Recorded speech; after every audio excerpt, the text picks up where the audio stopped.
بسم اللہ الرحمن الرحیم۔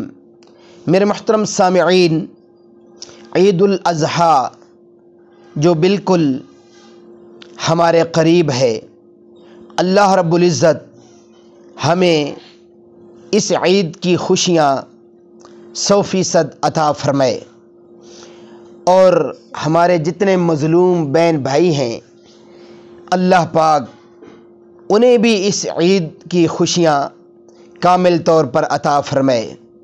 میرے محترم سامعین، ہمارے حضرات فرماتے ہیں کہ حقیقی عید کس کی ہے، کہ حقیقی طور پر خوشی کسے نصیب ہوگی؟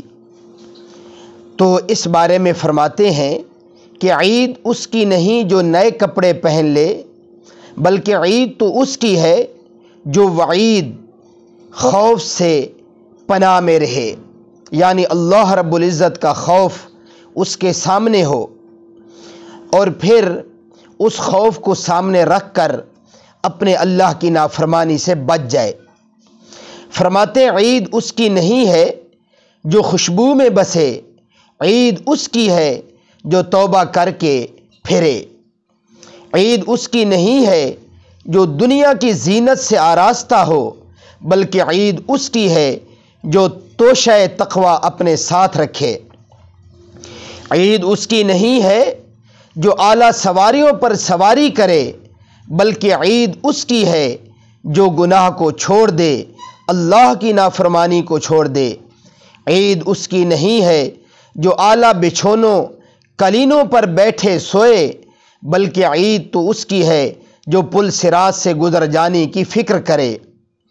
عید اس کی نہیں ہے جو عید کے روز بھی گانے سنے، فحاشی عریانی اور اللہ حضرت رسول اکرم صلی اللہ علیہ وسلم کے نافرمانیوں میں اپنا وقت گزار دے، بلکہ عید تو اس کی ہے جس کی زبان پر ذکر خدا ہو اور دل میں فکر خدا ہو، فکر آخرت ہو، فکر جنت ہو، کہ کاش کہ مجھے جیسے اللہ پاک نے یہ عید نصیب فرمائی ہے۔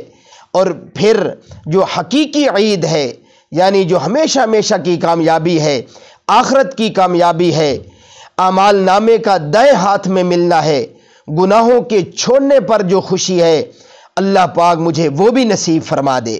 میرے محترم سامعین، اس کی بھی فکر کرنی ہے، اور عید کے موقع کو غنیمت جانتے ہوئے جتنے غرباء لوگ ہیں، مساکین لوگ ہیں، انہیں نہیں بھولنا۔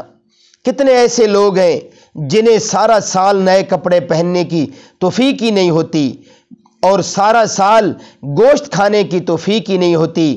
اگر اللہ نے ہمیں یہ توفیق دی ہے تو اللہ کا شکریہ ادا کرتے ہوئے ہم غریبوں، مسکینوں، فقراء کو بھی نہ بھولیں۔ اللہ مجھے آپ کو عمل کرنے کی اور آگے تک پہنچانے کی توفیق عطا فرمائے۔ وآخر دعوانا ان الحمد للہ رب العالمین۔